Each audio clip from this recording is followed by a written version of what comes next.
Bonjour à tous, pour ceux qui ne me connaissent pas, je suis Amandine Mao, hypnothérapeute et coach de vie. Aujourd'hui cette vidéo pour continuer sur le fil du développement personnel en abordant les notions de jugement, de vérité et de bonheur. Alors ce qui va suivre n'est que ma propre vision, mon propre ressenti sur le sujet et je vous invite à me communiquer les vôtres puisque le but premier est le partage.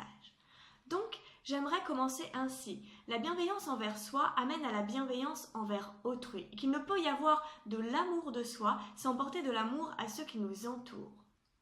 Dans l'indélicatesse de notre époque, l'être est sans cesse poussé à porter un regard critique, satirique sur tout ce qui l'entoure. Combien de fois avons-nous porté un jugement sur le comportement des uns ou encore la tenue de quelques autres ? Dans une société où tout n'est que paraître, le langage du cœur peine à transparaître.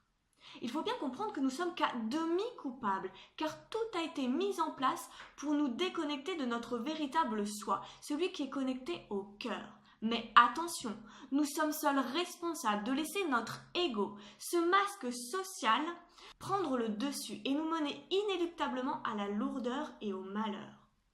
Il est vrai que nous avons été entraînés depuis notre plus jeune âge à être au garde à vous, sur le qui-vive. Qui n'a jamais entendu parler du grand méchant loup, de la méchante belle-mère ou encore des vilaines demi-sœurs sabotant le personnage principal dans son élan de vie par leur avidité et leur cupidité.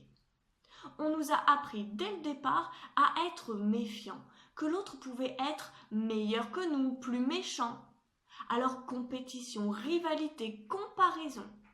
Des règles malsaines qui nous ont accompagnés dans notre développement, avec la notion de place, comme si notre place sur cette terre était à prouver, à justifier, que ce soit par un relevé de notes correct, un classement ou encore un statut social ou un niveau intellectuel supérieur, un physique plus agréable ou des capacités sportives rabaissant les plus faibles. Combien d'âmes se sont senties lésées et rabaissées ? Et ce comportement de juger a bien été ancré et peut nous poursuivre tout le long de notre vie. Notre regard critique est de plus en plus affûté, aguerri. Donc la nouvelle petite copine de notre cher voisin qui pourrait être sa fille, ou notre suspicion de piston de ce collègue récemment promu, nourrissent la plupart de nos conversations. Tout est sujet au jugement. Alors, si nous nous regardions d'un peu plus près, dans notre individualité, pour voir ce qui transparaît. Je vous invite à prendre la dernière fois où vous avez porté un jugement sur une situation ou sur une personne. Quelle était la partie de vous qui s'exprimait ? Quels étaient les sentiments, les émotions qui vous dominaient ? Et cela vous a-t-il profondément apporté de la joie et de la satisfaction à la fin ? J'en conviens, cela fait beaucoup de questions, mais elles ont leur importance. Lorsque nous sommes en situation de jugement, en règle générale, c'est notre mental et plus exactement notre ego qui s'exprime et non notre cœur. Même si on peut entendre certains dire « et ça vient du fond du cœur », mais c'est faux. Le cœur, lui, n'est pas vraiment à l'aise avec ce que nous pensons envoyer à l'autre, car en réalité, cela nous touche personnellement, dans notre intériorité. Qu'il s'agisse donc d'un jugement de colère, de moquerie satirique ou même de tristesse. En réalité, il ne renvoie qu'à notre propre reflet. Vous n'y croyez pas ?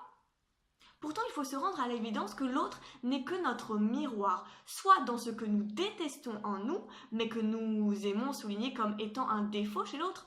Ben oui, c'est celui qui le dit qu'il est. Ou qu'il possède quelque chose que notre ego jalouse et qui renvoie donc à des craintes. Et tout cela va entacher notre être intérieur, qui se punit d'une manière ou d'une autre en nous limitant notre accès au bonheur. Ou peut-être qu'il s'agit tout simplement du karma. Et finalement, si nous regardions au-delà de tout jugement, l'autre est notre reflet, oui, mais il faut bien comprendre qu'il n'a pas eu le même script de vie que nous à la naissance. Alors, à quoi bon juger ses agissements si nous ne connaissons pas le chemin qu'il emprunte ? Bien entendu, par bienveillance, nous pouvons tenter de l'orienter. Mais chacun est acteur de sa propre vie. Alors si nous arrêtions de regarder ce qui se passe chez le voisin pour nous occuper de notre propre bonheur. Petite dédicace à mon grand-père maternel qui avait l'habitude de dire « Mieux vaut dire des bêtises que dire du mal de son voisin ». Cela m'a toujours fait sourire, mais j'en comprends maintenant toute la véracité. Et j'irai même plus loin en rajoutant que, en critiquant le voisin, nous perdons du temps dans notre pleine réalisation. Il faut vraiment prendre conscience que c'est en étant dans le non-jugement, dans le respect de soi et de l'autre, en se rapprochant des choses simples, vraies de la vie, que nous amorçons la bonne circulation du bonheur, car tout va passer par le cœur. C'est en se reconnectant au cœur que tout se rallumera et que tous les jugements, les croyances, les conditionnements du passé n'auront plus lieu d'être. Et croyez-moi que lorsque nous sommes pleinement heureux et épanouis, nous n'avons pas de temps à consacrer, à critiquer ou à juger qui que ce soit. Alors oui, nous ne sommes pas dans un conte de fées, mais si nous arrêtions d'être les bourreaux ou les victimes, juste nous, tentant de faire le meilleur pour nous, le meilleur pour être heureux. Si c'était ça notre mission, notre devoir envers nous-mêmes, envers la vie elle-même, envers notre âme et notre cœur. Si nous prenions le temps d'y réfléchir. Voilà, cette vidéo touche à sa fin. J'espère qu'elle vous aura donné l'envie de faire un pas de plus vers vous et peut-être de pratiquer cette loi du non-jugement. Et je vous invite donc à commenter, à partager et je vous dis à très vite pour une nouvelle vidéo.